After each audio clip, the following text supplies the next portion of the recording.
따뜻한 가족, 따뜻한 라디오. 라디오 서울에서 가정의 달을 더욱 특별하게 만들어드립니다. 강혜신의 오늘의 미국.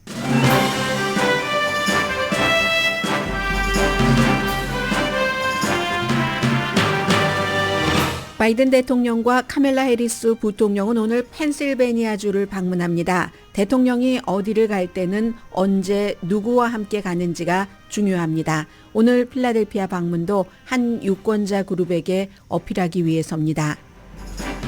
트럼프 전 대통령 입막음 재판 배심원 판결이 시작됐습니다. 지금부터 몇 시간 안 또는 며칠 사이에 판결 결과가 나올 수 있습니다. 각 분야에서 일하는 배심원들은 트럼프 변호사의 말을 들을 것인지 검사 측 말을 들을 것인지를 40개가 넘는 문항을 통해서 결정합니다. 입막음 재판입니다. 아시안 아메리카는 공립학교에서 노예제나 인종차별, 인종분리 역사에 대해 가르치는 것을 압도적으로 지지합니다. 그러나 동시에 대학 입학에서는 인종을 고려하는 것에 강하게 반대한다는 여론조사 결과가 발표됐습니다. 루이지아나주가 서명을 하기만 하면 주지사의 서명만 있으면 미국에서 처음으로 공립학교의 10개명 전시를 의무화하는 주가 됩니다. 미국의 여러 주에서 시도했지만 실패했던 케이스입니다. 닛산이 구형 자동차를 운전하지 말고 딜러에 맡기라고 경고했습니다. 에어백 인플레이터가 폭발할 우려 때문인데 이미 부상자가 너무 많습니다. 북한이 쓰레기와 거름을 담은 풍선을 한국으로 날렸고 한국군이 여러 지점에서 잔해를 수거했습니다. 세계 언론은 북한이 몇 년 만에 가장 기괴한 도발을 했다고 보도합니다. 이스라엘은 오늘도 세계 공통적인 탑 뉴스입니다. 미국은 이스라엘이 미국이 원하는 선을 넘어도 선을 넘지 않았다고 말하면서 이스라엘을 버리지 못하는 입장입니다. 여러분 안녕하십니까? 오늘의 미국 강혜신입니다. 지금 방송이야 항상 right now를 굉장히 중요하게 생각하고 있기 때문에 연방 대법원 앞에서 케이블 텔레비전의 앵커들은 한 명이 아니라 적어도 3명 정도가 부스를 차려놓고 트럼프 전 대통령 입막음 돈 재판 판결이 나오는 날이기 때문에 나오는 날이 아니죠. 지금부터 in anytime 판결이 나올 수 있기 때문에 아직은 조금 시간이 걸릴 겁니다. 판사가 여러 가지 배심원들에게 인스트럭션 같은 것을 주고 해야지 되니까요. 그래도 빠르면 몇 시간 아니면 며칠 안에 판결이 나올 그런 것에 대기를 하고 방송을 하고 있고요. 저는 이 내용은 이제 잠시 뒤에 그 두 번째 섹션에서 전해드리고 오늘은 먼저 지금 열심히 그 트럼프 전 대통령 나름대로 좀 전에 법정 앞에 나와서 얘기를 하던데 트럼프 전 대통령이 얘기하는 것은 늘 똑같습니다. 나는 죄가 없고 죄를 뒤집어 씌우려고 하는 것이고 이런 얘기들을 했고 바이든 대통령은 오늘은 펜실베니아를 갑니다. 가서 이제 필라델피아를 방문을 하는데 부통령과 함께 방문을 하죠. 이건 트럼프 전 대통령이 며칠 전에 사우스 브롱스에서 유권자들에게 호소를 했던 것과 똑같습니다. 그때는 히스패닉계와 흑인계였는데 오늘 이 바이든 대통령은 흑인계 유권자를 향해서 어떠한 말을 하기 위해서 그곳에 가는 거고 오늘 저는 마침 이제 막 복잡하게 지금 일어나는 뉴스가 많지 않거든요. 제가 뉴스에 쫓기지 않는 날이고 그래서 미국에서 왜 아프리칸 아메리칸들은 민주당과 힘을 합치게 됐는가 이걸 이제 1930년대부터 좀 보겠습니다. 여러분들께서도 다 짐작하실 만한 내용인데 한번 정리를 하는 것은 필요하다고 생각이 돼서요. 그래서 잠시 뒤에 말씀을 드리겠고 바이든 대통령이 지금 흑인 유권자 그룹 사이에서 지지도가 낮아지고 있습니다. 이것도 역시 역사적으로 연결되는 부분 잠시 뒤에 말씀을 드리겠습니다. 예를 들어서 2020년도에 당선됐을 때 그 흑인 유권자들 상당수가 트럼프 전 대통령을 지지하지 않고 바이든 대통령을 지지했고 92% 대 8%였거든요. 그리고 지금 미국에서 저는 민주당입니다라고 말하는 흑인은 77%입니다. 굉장히 많은 거죠. 왜냐하면 미국에 민주당도 있고 공화당도 있고 무당파도 있으니까 한 3분의 1씩 되니까 77%면 절대적인 겁니다. 근데 이제 지금 이 블럭이 변하고 있는 거고요. 백인은 민주당입니다. 공화당이 더 많아요. 42%. 라티노 민주당입니다. 63%. 아프리칸 아메리칸보다 적잖아요. 77%보다. 그런데 4년 전에 92%가 바이든에게 투표를 했는데 지금은 63%만 바이든에게 투표를 하겠다고 얘기를 하고 있거든요. 그렇기 때문에 이 바이든 대통령이 오늘도 키스톤 스테이트, 펜실베니아주 필라델피아를 방문을 하는 겁니다. 오늘 가는 장소도요, 페어몬트에 있는 지라드 칼리지라는 프라이빗 그 보딩 스쿨인데 이곳에 가서 올해 벌써 그 펜실베니아주를 4번을 방문하는 겁니다. 그리고 지난번에 4월 달에는 한 번 방문해서 사흘을 그곳에 머물렀잖아요. 피츠버그에도 갔고, 왜냐하면 거기에 이제 스틸, 강철 회사, 뭐 이런 공업, 제조업 지대니까 스크랜튼, 본인이 이제 태어났었던 그쪽 지역, 또 이 필라델피아는 워낙에 유권자들이 많으니까 이렇게 갔었는데 해리스 부통령이 같이 갑니다. 아프리칸 아메리칸 피가 흐르고 있잖아요. 그리고 해리스 부통령도 그렇기 때문에 지금 펜실베니아주가 격전지고 아프리칸 아메리칸 유권자가 다른 지역보다 많은 편입니다. 뭐 그래도 그다지 많지는 않지만 뭐 제법 되는 편이에요. 그러니까 해리스 부통령도 따로 지난번에도 어떤 서비스 노조 컨벤션을 할 때 거기도 갔었고 몽고메리 카운티에 배우 그 셔릴리 랄프와 함께 가서 낙태 문제 뭐 여자 배우니까 이런 얘기들을 많이 했습니다. 그리고 바이든 대통령은 4월 18일에 필라델피아에 가서 존 F 케네디 가족들 쫙 그 뒤에 병풍처럼 서 있고 공식적인 지지를 받은 거죠. 로버트 케네디 주니어가 지금 그 선거에 나왔음에도 불구하고 그 당시에도 그 장소가 마틴 루터 킹 주니어 레크리에이션 센터에서 딱 그 케네디 가족들에게 둘러싸여서 이제 지지를 받았습니다. 그리고 존 F 케네디 대통령이 마틴 루터 킹 주니어가 시위하다가 감옥에 가면 또 빼주고 전화해서 빼주고 했었던 그런 사람이기도 하고요.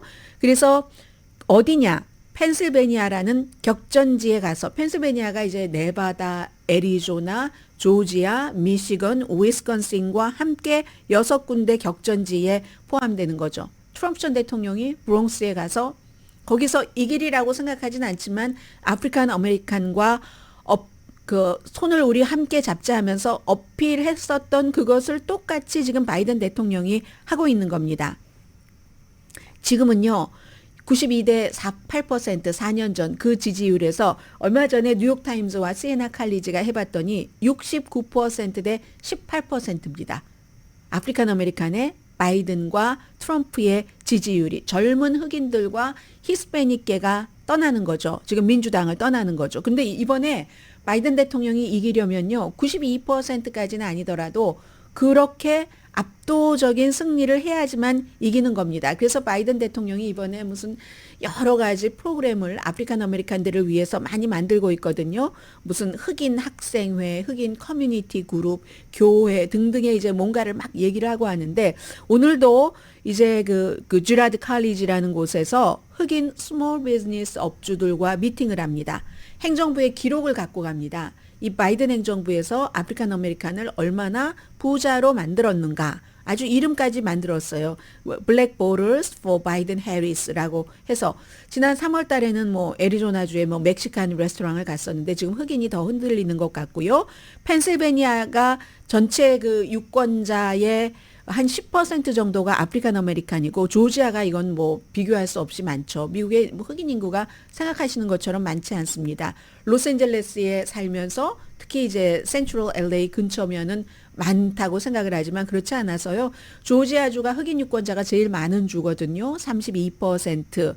그 당시에도 그래서 이 바이든 대통령이 오늘 아프리칸 아메리칸과 펜실베니아에서 만나는 것처럼 조지아주에서도 그 모어하우스 칼리지 흑인 남학생들 대학교잖아요. 거기 가서 얘기를 했죠. 그리고 미시건도 이번에 격전지에 이상하게 다 흑인 유권자들이 제법 됩니다. 13%나 되거든요. 그런데 열정이 줄어든다는 겁니다. 여러 가지 이유. 우리가 그럼 생각하면 트럼프 전 대통령이 계속 강조하는 나 때에 흑인이 살기 좋았어. 꼭 그런 것만이 아닌 겁니다. 그래서 지금부터는 한 5, 6분 정도 아프리칸 아메리칸 유권자와 민주당이 어떻게 이렇게 가까워지게 됐는가를 전해드리겠습니다.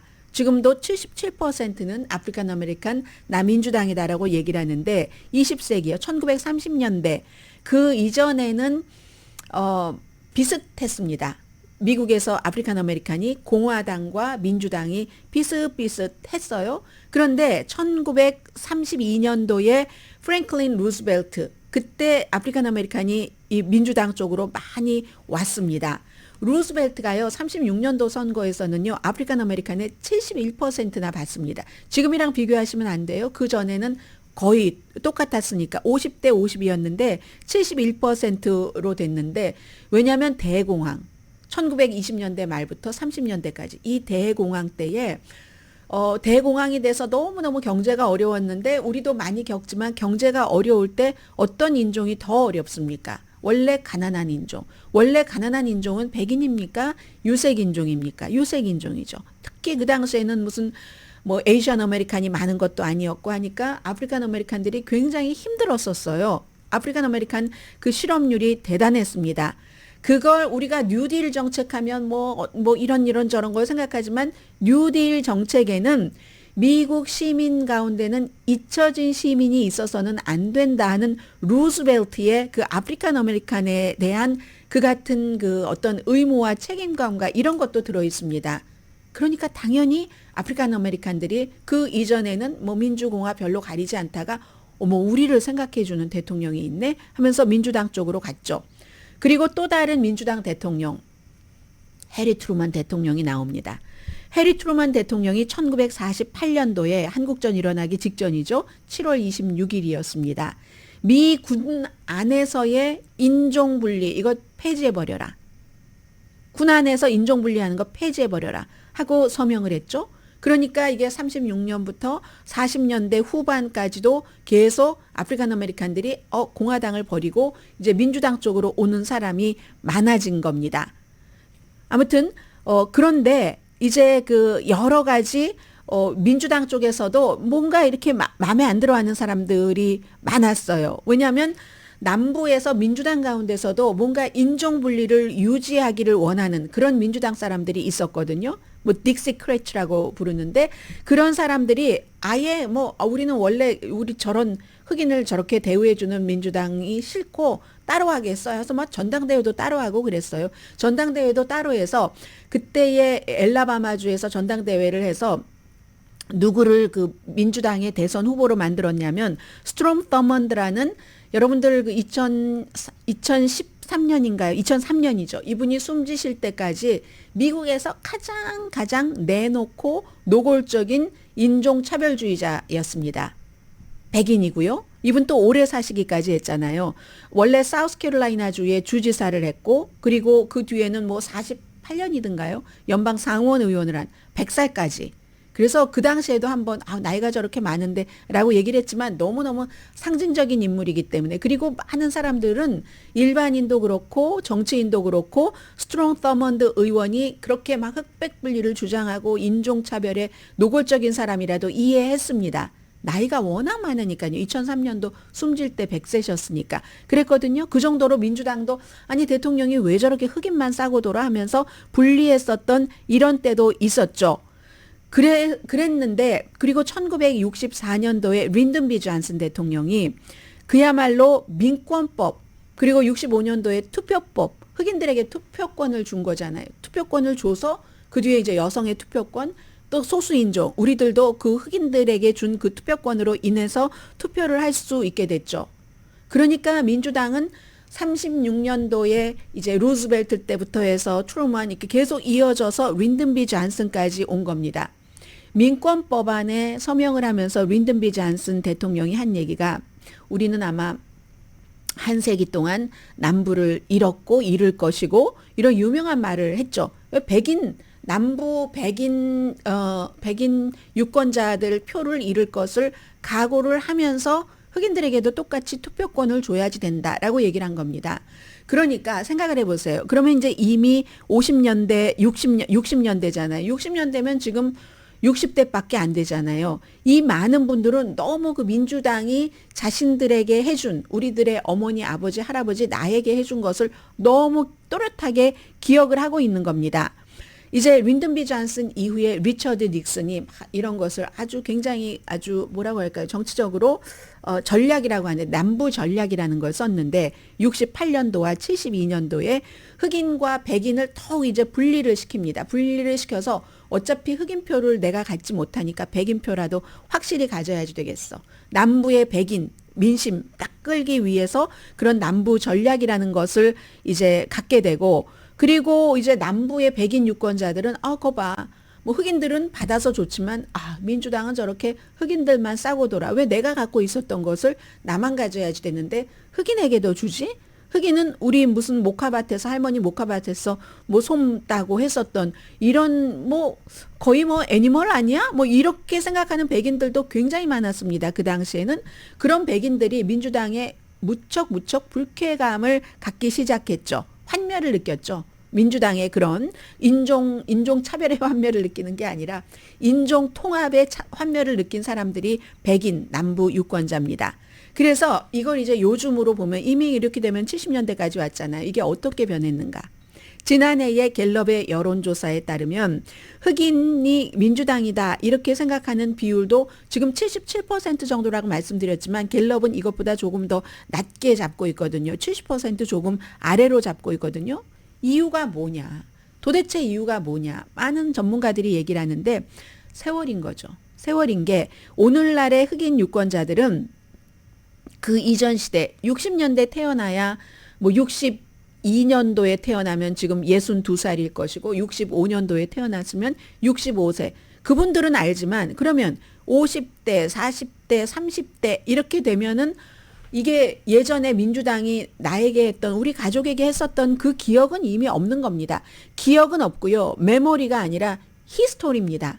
메모리하고 히스토리 가운데 뭐가 더 강하게 와닿겠습니까? 히스토리는 책에 글자로 써 있는 거고 메모리는 내가 하는 거잖아요. 제가 이거 지금 하다 보니까 방송을 안 켜고 있네요. 네, 이제 켜졌죠? 메모리는 나에게 내 몸에 들어간 것이고 히스토리라고 하는 것은 그야말로 역사, 그것이기 때문에 요즘 젊은 세대는 그러한 것은 별로 없다는 그런 얘기들을 하고 있거든요. 특히 젊으면 젊을수록 더욱더 독립적이 되는 거죠. 그리고 또 2020년까지도 중간선거까지도 흑인표가 대체로 유지가 되긴 됐지만 흑인 유권자들 사이에서도 뭐 예를 들어서 트럼프라는 사람이 인종차별주의적이라고는 하는데 그래도 한번 흥미있게 봐야지 되겠어. 젊은 사람들은 이미 과거에 대한 그런 것들이 없기 때문에 그렇게 생각하는 젊은이들이 굉장히 많다는 얘기들을 하고 있습니다.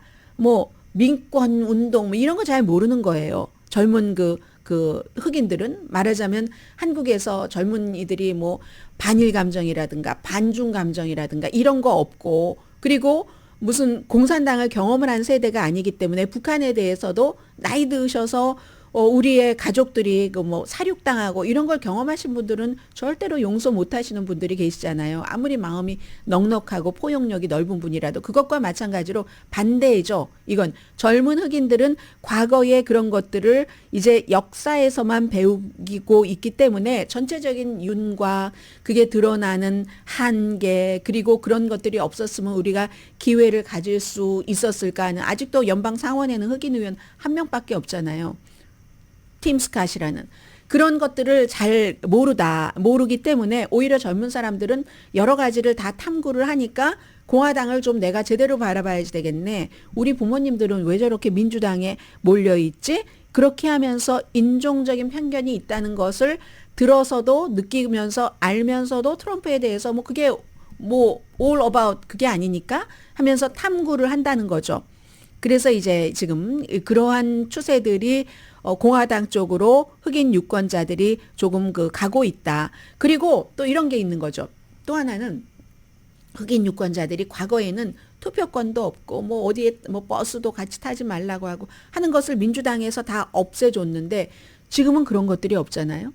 예를 들어 버락 오바마 전 대통령이 나와서 사실은 실업률 그때부터 많이 내려간 건 사실입니다. 그걸 이제 또 트럼프 전 대통령은 내가 실업률을 다 줄였잖아 하는데 사실 그렇게 되기까지는 그 전부터 있어 온 것이긴 하지만 바이든 대통령이 아프리칸 아메리칸이라고 해서 노골적으로 막 이거 흑인들을 해줘야 돼 이런 것 없었잖아요. 그런 건 점점 줄어드는 대신에 백인들은 공화당 그 아래서 분명한 어떠한 혜택을 누립니다. 예를 들어서 무슨 선거구 재조정이라든가 뭐든지 그리고 오바마 케어를 그렇게 경멸하지만 오바마 케어의 혜택을 가장 많이 받는 사람들이 백인 시골 사람들이라니까요. 이거 민주당을 너무 싫어하는 그런 사람들이라니까요. 해서 공화당은 백인 유권자층을 계속 가지고 가는데 민주당은 과거에 해줬던 나의 생명과도 바꿀 수 있는 그러한 인간 본연의 존엄성을 지키게 해준다던가 이런 것들을 젊은이들은 느끼지 못한다는 겁니다. 그래서 이제 공화당 쪽으로 점점 이렇게 가고 있다 하는 것이고요. 해서 이 트럼프 전 대통령이 그런 걸 너무 잘 알고 있죠. 그렇기 때문에 연방 상원의원 가운데서 유일하게 흑인인 팀 스캇 예비선거에 나왔었죠. 저도 여러분들께 이 사람이 예비선거에 나왔을 때 대통령이 되려는 것보다 부통령 후보 또 결정적일 때 그런 가능성을 보고 거기에 사람들이 보고 있다라고 말씀을 드렸는데 흑인 유권자 표가 굉장히 결정적으로 중요하다라고 생각하면 팀 스캇을 부통령 후보로 선택을 할 수도 있겠죠. 그리고 최근에 이 트럼프 전 대통령이 아프리칸 아메리칸들에게 막 호소를 하면서 뭐라고 얘기했냐면요. 내가 한 번도 아니고 두 번도 아니고 세 번도 아니고 네 번 이렇게 자꾸만 기소되다 보니까 아프리칸 아메리칸들이 나를 형제로 생각하는 것 같다. 이거 너무 모욕 아니에요?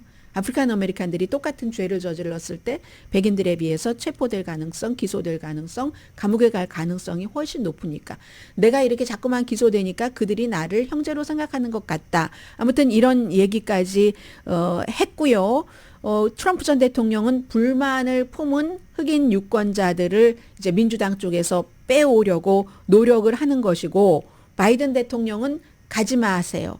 가지 마세요. 그래도 우리가 역사적으로 아프리칸 아메리칸을 지키는 당입니다. 이래하여 오늘 바이든 대통령이 아프리칸 아메리칸 피가 있는 카멜라 해리스 부통령과 함께 격전지인 펜실베니아주에 가서 아프리칸 아메리칸 유권자들을 만나는 겁니다.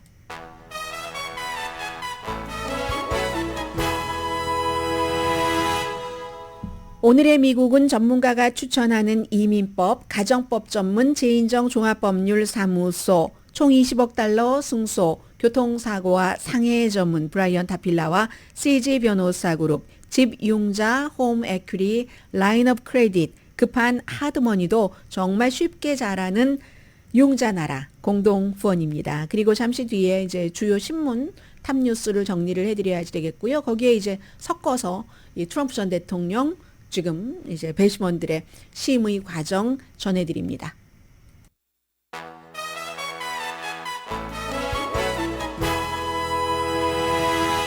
라디오 서울 방송 오늘의 미국 듣고 계십니다. 오늘 미국의 모든 주요 신문의 탑 뉴스는 지금 방송과 일치합니다. 트럼프 전 대통령의 배심원 평결입니다. 이건 이제 트럼프 이번 그 돈 입마금 돈 재판의 피날레죠. 맨하탄 검찰과 트럼프 변호팀 어제 한 10시간 동안 최종 변론했고요. 스토미 데니엘스와의 불륜 의혹을 감추고 2016년 대통령 선거에서 불법으로 영향을 미치기 위해서 스토미 데니엘스에게 마이크 코엔이라는 당시의 변호사 해결사를 시켜서 13만 달러를 줬다 하는 것으로 34개 혐의로 지금 배심원들이 평결 심의에 들어갔습니다. 뉴욕타임스는요. 변호사들이 배심원들에게 어필하려고 했다는 것을 상당히 강조했네요. 제목도 그렇게 뽑았고 토드 브랑쉬 트럼프 전 대통령의 이제 이 변호사입니다. 코엔은 이 마이클 코엔 내가 돈을 지시에 따라서 줬다 그리고 나중에 받았다라고 얘기한 사람은 역사상 최악의 거짓말장이다. 파워포인트 막 가지고 가서 여러 가지 보여줬습니다. 거짓말의 MVP다.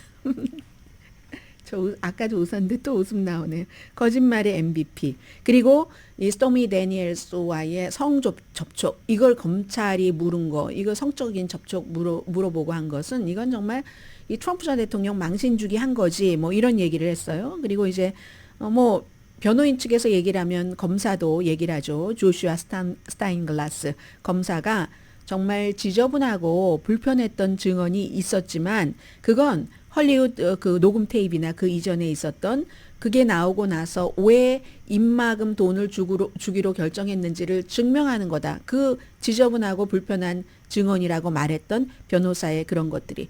그런 걸 알면은 유권자들이 어떨까라고 생각을 하고 그랬다는 거예요. 그리고 이건 트럼프에 관한 거지 마이클 코엔에 관한 것도 아니다. 스토미 데니엘스에게 관한 것도 아니다.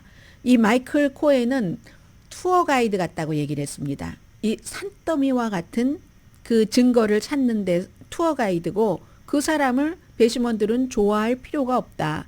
언제나 모든 뭐 해결사들처럼 이 마이클 코엔은 시신이 어디 묻혔는지, 산에 어디 묻혀 있는지 이걸 아는 사람이다. 유권자를 속이려는 노력을 했다는 그런 것을 아는 사람이다. 이제 이렇게 얘기를 했고 한마디로 변호사는 계속 트럼프는 피해자다. 정치 피해자다. 검사는 트럼프는 사기꾼이다. 이렇게 얘기를 한 겁니다. 이게 뉴욕타임스고요. 월스트리트저널도 마찬가지로 제가 좀 전에 말씀드렸던 그 주장, 양측의 주장을 요약을 하면서 주정부는 맨하탄 검찰이 기소한 거니까요. 맨하탄 검사는 트럼프를 사기꾼으로 몰았고 그리고 트럼프의 변호팀은 이건 정말 가치가 없는 그런 사건이다라고 얘기를 했다는 것 전했습니다. 그리고는 두 가지의 타블로이드 신문이 재밌죠. 어제 잠깐 말씀드렸던 뉴욕의 뭐 대표적인 타블로이드 신문이 데일리 뉴스와 뉴욕 포스트인데 데일리 뉴스 사진은 거의 똑같은 장면이네요. 똑같은 샷인데요. 이 데일리 뉴스는 이 로버트 드니로가 어제 그 법정 밖에 나와서 이제 트럼프를 막 비난하는 기자회견을 했잖아요. 트럼프를 로버트 드니로가 사기꾼이라고 했다. 이건 이제 그 쓰레기 사기꾼이라고 표현했어요.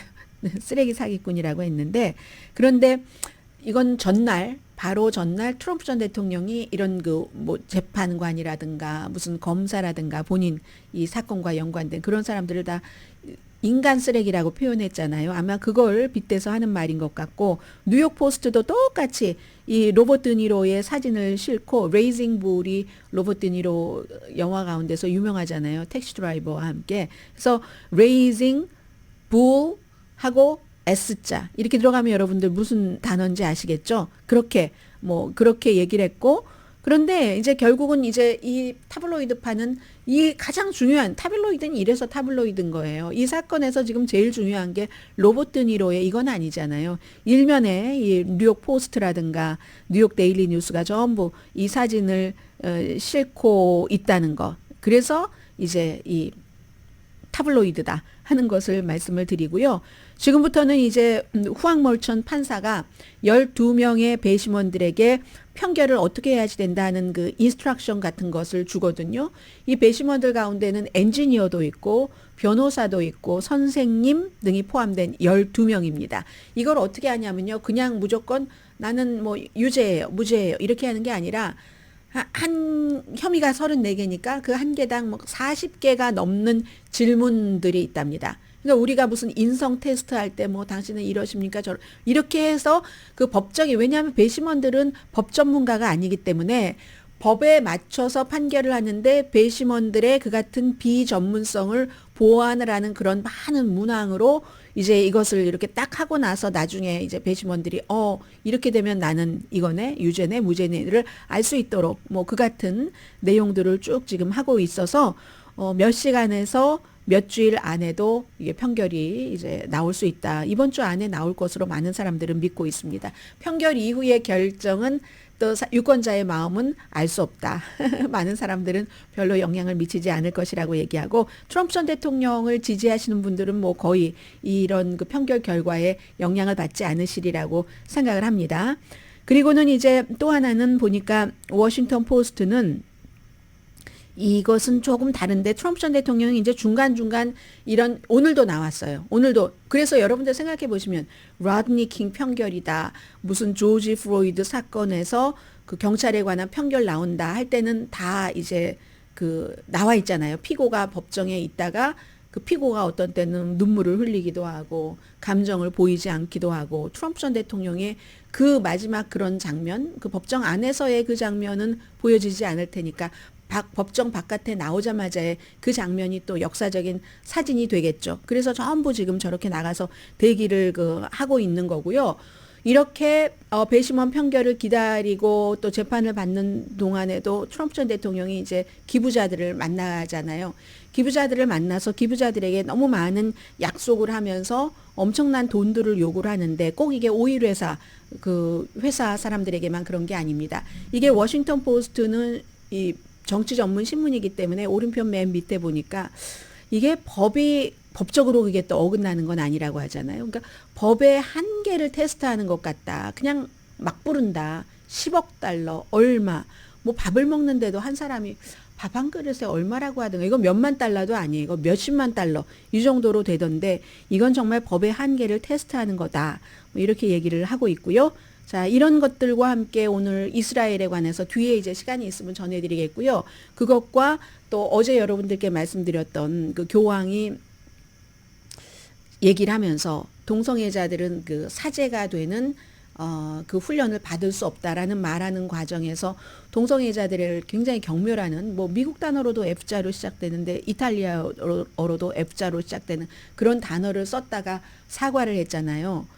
이제 그 관계자를 통해서 내가 절대로 비하하려고 했고 상처를 주려고 한 게 아니다라고 했는데 교황이 뭐 스페니쉬로 하는 사람이고 이탈리아도 하지만 그런 그 이탈리아에서 그 말이 그 정도의 경멸하는 뜻인지 모르고 쓴 것 같다. 대체적으로 사람들이 그렇게 얘기하는데 미국에서 이 교황이 그동안 많이 언급을 했잖아요. 동성애자들에 대해서. 예를 들어서 이 사람들이 법적으로 결합한다던가 이런 것을 교회가 무슨 교회에서 그런 행사를 하고 그럴 수는 없지만 개인에 대해서 인간으로서 축복하는 것은 모든 인간은 다 축복받을 자격이 있기 때문에 된다. 등등의 많은 좋은 말을 하다가 교황이 우리가 가장 듣기 싫어하는 그런 경멸적인 말을 했단 말이 아니까 사람들이 완전히 쇼크를 받은 거예요. 그래서 이제 그 내용들이 저는 어제 잠깐 전해드렸고 오늘 미국의 거의 모든 주요 신문에 일면에 전부 실려 있고 또 중간중간 몇 개의 신문에는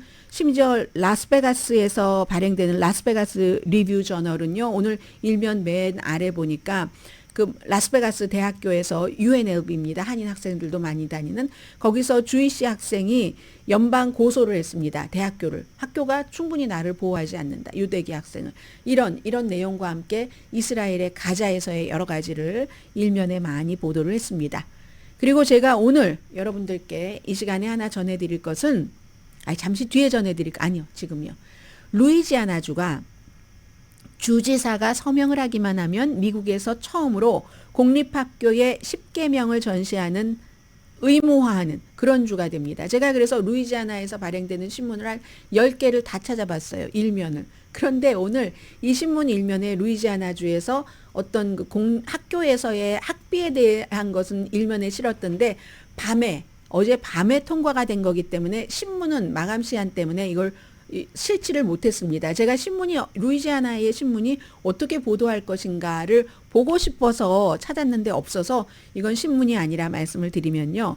제프리 랜드리 공화당 주지사가 서명을 하면은 시행이 되는데 이건 이제 역시 공화당인 도디 홀튼 의원이 발의를 해서 10계명의 그 크기까지도 정했어요. 11인치, 14인치. 우리 보통 30cm 자가 12인치잖아요. 그러니까 그 정도 되고 그리고 길이는 세로로 길어서 14인치. 그런 포스터를 인쇄해서 붙여야지 되는데 이것도 거기에 뭐 그림이 잔뜩 들어가고 글씨는 조금하고 이러면 안 된답니다. 글씨 중심으로 해서 루이지아나 모든 법률의 기초는 10계명이다. 이렇게 얘기를 했는데 어젯밤에 하원에서 79대 16으로 최종적으로 이게 승인이 됐기 때문에 민주당 의원이 반대는 다 민주당 의원이에요. 완전히 다수당도 엄청난 공화당이 다수당이죠. 그래서 이제 이렇게 해서 그렇게 하게 됐다. 주지사가 서명을 할 확률이 높겠죠. 텍사스, 사우스캐롤라이나 또 어디였었죠? 유타 그리고 다른 주도 또 있었어요. 이런 비슷한 법안을 시도했지만 실패했었거든요. 실패를 했는데 이렇게 시도라도 할 수 있었던 것은 예전에 제가 앞서 왜 그 아프리칸 아메리칸이 민주당과 가까운가라는 말씀을 드렸지만 정치 종교의 분리는 미국에서 너무 오랜 동안 철저히 지켜져 왔습니다. 그것도 이제 존 F 케네디 때처럼. 그때가 이제 처음 카톨릭 그 대통령이 나왔기 때문에 나의 종교관과 정치는 분리다. 왜냐하면 낙태 등등에 다 이게 충돌하잖아요. 그랬는데 이게 연방 대법원에서 정치와 종교의 분리에 대해서 느슨한 판결을 많이 내렸어요. 그 뭐 스포츠에서의 뭐라든가 여러 가지 스포츠 코치의 기도라든가 등등. 그러니까 그런 걸 보고 수십 년 동안 정치와 종교는 분리해야지 돼. 그리고 이때에 그 분리하지 말고 우선 해야지 돼 하는 건 전부 기독교잖아요. 같은 종교 사이에서의 어떠한 그런 차별도 있고 하니까 이런 것이 깨지는 겁니다. 연방 대법원이 느슨하게 해줬기 때문에. 그런데요, 만약에 근데 이것도 또 연방 대법원까지 가긴 가겠네요. 주지사가 서명을 하고 법이 된다면은 누군가가 일단 고소부터 합니다. 미국 무슨 인권연맹이라든가 그 밖에 뭐 많습니다. 교회와 국가를 분리하기 위한 미국 연합, 남부 빈곤 법률센터 등등의 민권단체가 이 법안에는 우린 반대한다는 성명을 이미 냈기 때문에 고소를 할 테고 고소 계속 올라가 버리면 그러면 이제 연방 대법원에 가서 어떻게 나올지 모르지만 여기까지는 왔다. 루이지아나주가 공립학교에서 10계명을 잘 보이게 붙여두는 것을 의무화. 안 붙여주면 돈 안 주죠. 공립학교니까. 아무튼 이런 내용들이 오늘 미국의 중요한 일들입니다.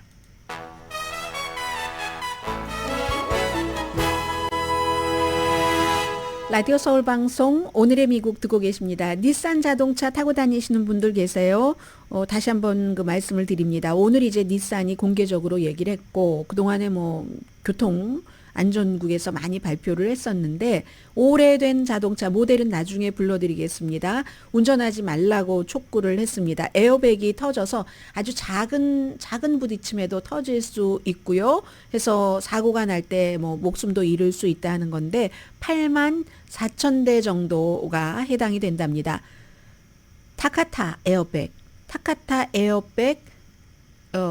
인플레이터 타카타 에어백 팽창기가 약간 부딪히더라도 어떤 때는 충돌이요. 폭발을 해서 그 안에 위험한 금속, 파편 같은 것이 날카롭답니다. 이게 이제 찔려서 부상당할 수도 있고 사망당할 위험도 있는데 지금까지 27명이 숨졌고 400명이 부상을 당했답니다. 그런데 이제 그 모델 번호를 불러드릴게요. 2002년부터 2006년까지의 센트라 작은 차죠. 그리고 2002년부터 2004년까지의 패스파인더 SUV 인기 있었어요. 당시에 굉장히. 2002년부터 2003년도까지 인피니티 QX4 SUV 이런 차량입니다. 다시 한번 불러드릴까요? 2002년부터 2006년까지 센트라 스몰카 2002년부터 2004년까지 패스파인더 SUVs 2002년부터 2003년까지 인피니티 QX4 SUVs 이런 자동차들인데 무료로 다 오래된 자동차지만 전부 이건 딜러에 가면은 무료로 교체를 해준답니다. 그러니까 어포인먼트 받으시고요. 견인 서비스도 무료로 한다고 하거든요. 토잉도 또 일부에서는 모바일로 다 뭔가를 할 수도 있도록 하고 또 그 렌털카도 해준다고 하니까 우리가 이제 자동차 회사에서 리콜 그 편지가 오면은 어떤 때는 잘 읽어보지 않을 때도 있잖아요. 꼭 읽어보시기 바랍니다. 닛산이 오늘 아침 다시 한번 강조를 했고요. 자, 이번에는 오늘 뭐 주식시장은 그냥 그럭저럭 뭐 큰 무슨 출렁거림 없이 그 이어지는 것 같거든요. 뭐 근데 빨간색은 빨간색인데 뭐 대단히 다우는 제법 내려가네요. 다우 지난주에 4만대 올라갔었죠. 지금 38,501입니다. 오늘 0.9%, S&P 500 0.54%, 나스닥도 0.3% 이 정도 내려가고 있는데 뭐 엔비디아 같은 경우는 어제도 뭐 한 7% 올랐던데 지금도 0.67% 오르고 있고요. 오늘은 뭐 큰 변동은 아닙니다. 에이시안 아메리칸들의 이중적인 그 마음가짐이라고 할까요? 이걸 전해드리겠습니다. 여러분들 많은 분들이 이렇게 생각하실 거예요.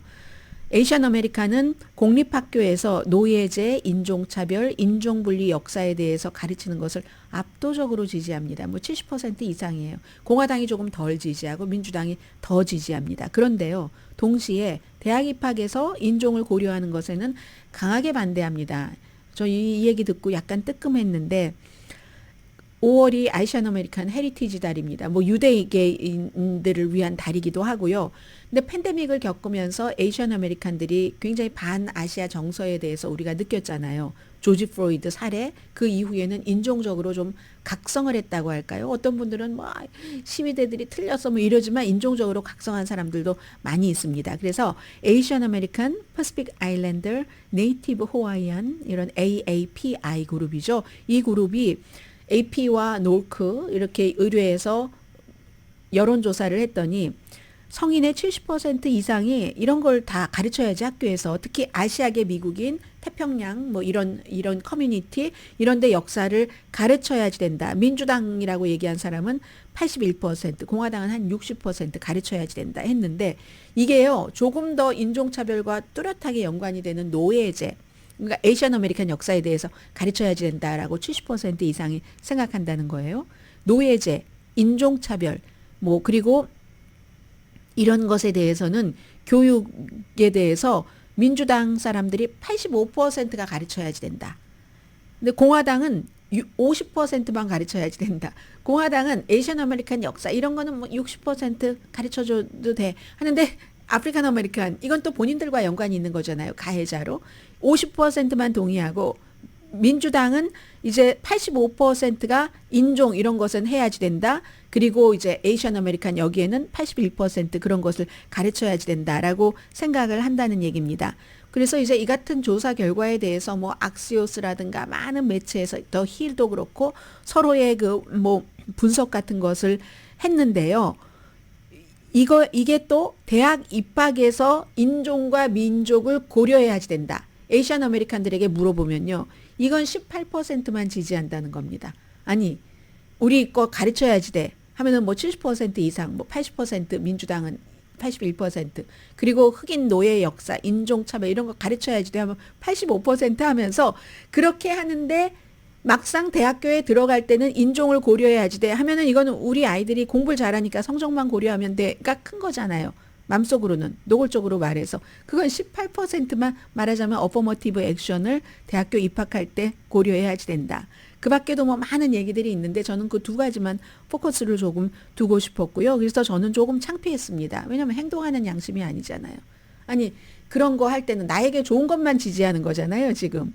죄송합니다. 어퍼머티브 액션 폐지를 주장하시는 분들께는 약간 어느 정도는 조금 손해보더라도 그 또 미래를 위해서, 더 큰 걸 위해서 약간 이렇게 하면 좋은데, 너무 이렇게 분명하게, 저는 이걸 보면서 좀 창피했던 게, 미국 사람들은 그럼 더 힐이라든가 아니면 악시오스에서 기사 쓰는 사람들은 그거 모르겠어요. 에이시안 아메리칸들은 지 좋은 것만 택한, 누구나 다 그렇긴 하지만 이건 똑같은 이슈에서 너무 대치되니까 조금 창피하긴 했다고 말씀을 드리고요. 잠시 뒤에 해외 언론에서 정말 이 뭐라고 표현을 했었죠? 제가 아무 기괴한 도발 전해드립니다.